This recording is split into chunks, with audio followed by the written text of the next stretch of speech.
안녕하십니까? 인생의 복잡한 문제들을 말씀으로 단칼에 해결해주는 김종근 목사의 쾌도 남마입니다.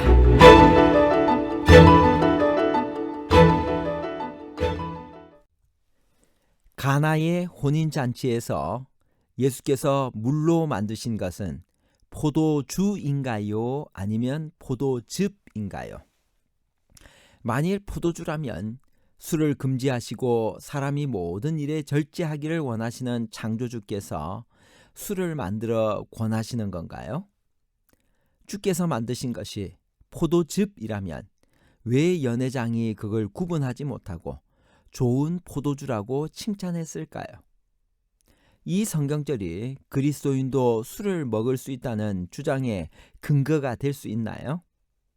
오늘날 술이 사람에게 끼치는 도덕적, 육체적 폐해는 이루 말할 수 없이 큽니다. 술만큼 인간을 타락하게 하고 가정을 파괴하는 것은 없습니다. 술은 실로 영적인 삶의 최대의 적이라고 하겠습니다. 그럼에도 불구하고 많은 그리스도인들이 술에 대해 관대한 생각을 갖는 이유는 무엇일까요? 과연 성경에 나오는 포도주는 다 술을 의미하는 것일까요? 그리고 성경 당시의 사람들은 다 술을 마셨으며 보편적인 것이었나요? 오늘날도 술은 취하지 않고 적당히 마시면 과연 괜찮은 것일까요? 가나의 혼인잔치에서 예수께서 물로 만드신 것은 포도주인가요? 아니면 포도즙인가요? 포도주와 포도즙에 관한 복잡한 문제를 하나님 말씀의 가르침으로 명쾌하게 해결해 드리겠습니다. 유대인들의 혼인잔치는 어떻게 거행되었나요? 요한복음 2장 1절. 사흘째 되던 날 갈릴리 가나에 혼례가 있어 예수의 어머니도 거기 계시고. 유대인의 전승을 모은 미슈나에 의하면 처녀의 결혼식은 수요일에 하고 과부의 결혼식은 목요일이었습니다. 유대인의 결혼잔치는 적어도 며칠씩 계속되었으며 결혼식 자체는 잔치가 끝난 후 저녁 늦게 열렸습니다. 갈릴리 가나는 어떤 마을이었나요? 요한복음 2장 1절. 사흘째 되던 날 갈릴리 가나에 혼례가 있어. 가나는 요한복음에만 나타나는 지명으로 나다나엘의 고향이었습니다. 갈릴리 가나의 혼인잔치에 어떤 사람들이 참석했나요? 요한복음 2장 1절 후반부에서 2절. 예수의 어머니도 거기 계시고 예수와 그 제자들도 혼례의 청함을 받았더니. 예수께서는 요단강에서 갈릴리로 돌아오셨습니다. 나사렛에서 멀지 않은 작은 마을 가나에서 혼인 예식이 있을 예정이었습니다. 양가는 요셉과 마리아의 친척들이었습니다. 예수께서는 이 가족의 모임을 아시고 가나에 가셨는데 당신의 제자들과 함께 그 잔치에 초대를 받았습니다. 예수께서는 이곳에서 얼마 동안 떨어져 있었던 어머니를 다시 만나셨습니다. 마리아는 예수께서 침례 받으실 때 요단강에서 성령이 강림하였다는 소식을 들었습니다. 마리아는 그에게 거룩한 수태를 선포하는 천사의 소리를 듣던 날부터 예수가 메시아라는 모든 증거를 잊지 않고 있었습니다. 그녀는 예수의 영광이 나타날 때를 고대해 왔습니다. 혼인잔치에서 마리아는 여전히 친절하고 믿음직한 아들을 만났습니다. 마리아는 모인 사람들 앞에서 예수님이 메시아로 선포되기를 열망했습니다. 예수님과 제자들이 참석한 가나의 혼인잔치에서 무슨 문제가 발생했나요? 요한복음 2장 3절. 포도주가 떨어진지라 예수의 어머니가 예수에게 이르되 저들에게 포도주가 없다 하니. 그 당시의 혼인잔치는 마을 전체의 축제였고 며칠씩 계속되는 것이 관습이었습니다. 그래서 잔치 막바지에 예상하지 않은 손님들이 많이 몰려올 경우 잔치가 끝나기 전에 준비된 포도주가 떨어지는 일도 가끔 발생했습니다.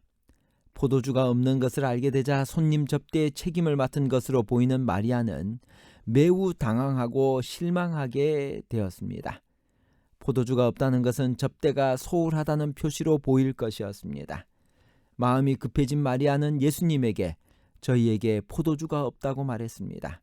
이 말은 예수께서 그들의 부족을 공급하실 수도 있다는 것을 마리아가 기대하고 있다는 말입니다.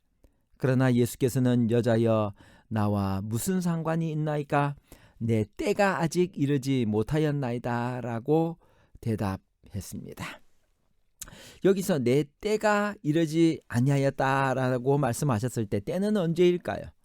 성경에서 때는 보통 메시아의 순환의 때나 재림의 때를 의미합니다. 여기서의 때는 예수님의 십자가상의 때로 우리는 이해해야 합니다.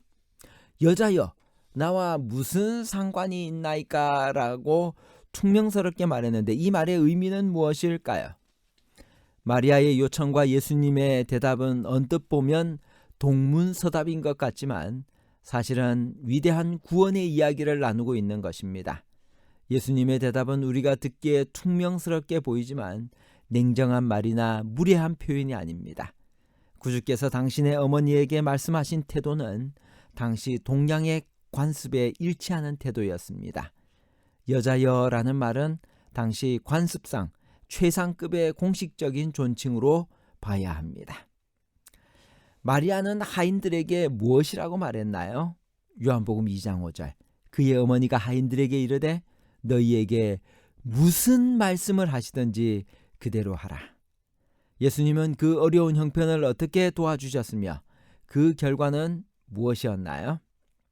요한복음 2장 7절 예수께서 그들에게 이르시되 항아리에 물을 채우라 하신즉 아기까지 채우니 이제는 떠서 연회장에게 갖다 주라 하시매 갖다 주었더니 연회장은 물로 된 포도주를 맛보고도 어디서 났는지 알지 못하되 물도온 하인들은 알더라.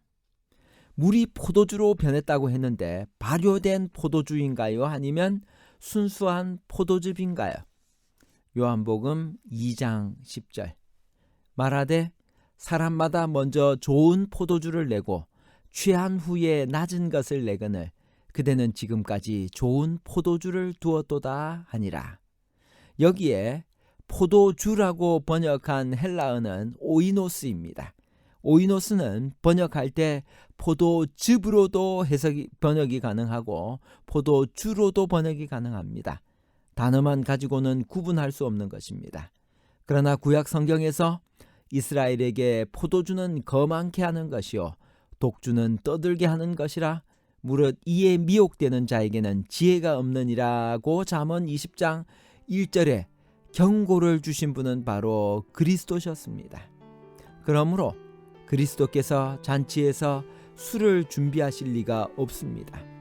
침례 요한에게 포도주나 독주를 마시지 말도록 지시한 분도 바로 그리스도셨습니다. 마노아의 아내에게 삼손에게 술을 먹이지 말라고 명하신 분도 예수님이셨습니다. 예수께서는 당신이 친히 가르치신 교훈에 배치되게 행하지 않으십니다. 예수께서 결혼식의 손님들을 위하여 준비하신 발효되지 않은 포도즙은 건강에 좋고 순수한 음료 포도즙이었습니다. 물이 포도즙으로 변한 이적은 우리에게 무엇을 가르쳐 주나요? 마리아와 제자들의 믿음에는 어떤 영향을 끼쳤을까요? 요한복음 2장 11절 예수께서 이 첫 표적을 갈릴리 가나에서 행하여 그의 영광을 나타내심에 제자들이 그를 믿으니라.